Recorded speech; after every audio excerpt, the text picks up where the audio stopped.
Ο Βίκτορ Όρμπαν κυβερνά εδώ και 16 χρόνια την Ουγγαρία και μάλιστα διαθέτοντας την απόλυτη εξουσία συμπεριλαμβανομένης της δυνατότητας να τροποποιεί το Σύνταγμα. Ξεκίνησε την πολιτική του σταδιοδρομία ως φοιτητής ακτιβιστής ενάντια στην ήπια κομμουνιστική δικτατορία της Ουγγαρίας.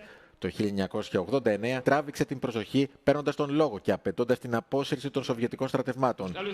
Στη δεκαετία του 1990 μετέτρεψε από φιλελεύθερο σε συντηρητικό το Φιντές, το κόμμα του το οποίο είχε αναδυθεί από το φοιτητικό κίνημα, ενώ ταυτόχρονα εκδίωξε από αυτό τους αντιπάλους του. Σε ηλικία 35 ετών έγινε πρωθυπουργός για πρώτη φορά το 1998.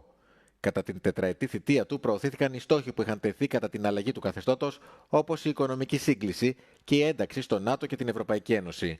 Ωστόσο, ο Όρμπαν έχασε τις εκλογές του 2002 από τον Σοσιαλιστικό Φιλελεύθερο Συνασπισμό, όπως και αυτές του 2006. Κατά την διάρκεια, ωστόσο, της δεύτερης θητείας των Σοσιαλιστών, η οποία σημαδεύτηκε από πολλά σκάνδαλα, ξέσπασε η οικονομική κρίση, που σάρωσε τους πρώην αντιπάλους του Φιντές. Και κάπως έτσι, ο Όρμπαν ανέλαβε ξανά την εξουσία το 2010, λαμβάνοντας μια τεράστια εντολή 2/3 και άνετη συνταγματική πλειοψηφία. Αναμόρφωσε πλήρως το πολιτικό σύστημα της Ουγγαρίας, ώστε να εξυπηρετεί τους δικούς του στόχους. Η κυριαρχία του Όρμπαν στην εσωτερική πολιτική παρέμενε αδιαμφισβήτητη για μεγάλο χρονικό διάστημα.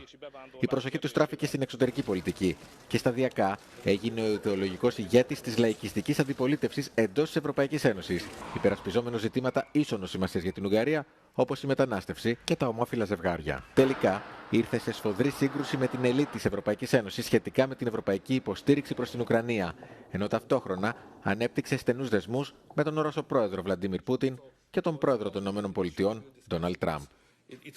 Η επιδεινούμενη οικονομική κατάσταση, η καταχρήση εξουσίας κατά τη διάρκεια των τελευταίων 16 ετών της απόλυτης διακυβέρνησής του, η διαφθορά και η απόκλιση από την πορεία της εξωτερικής πολιτικής του 1989 που αποσκοπούσε στην ένταξη στην Δύση, είχαν ως αποτέλεσμα να δημιουργηθεί μέσα από τα σπλάχνα του Φιντές ένας αντίπαλος με πραγματικές πιθανότητες νίκης, το κόμμα ΤΙΣΑ, καθιστώντας έτσι την εξουσία του Όρμπαν επισφαλή.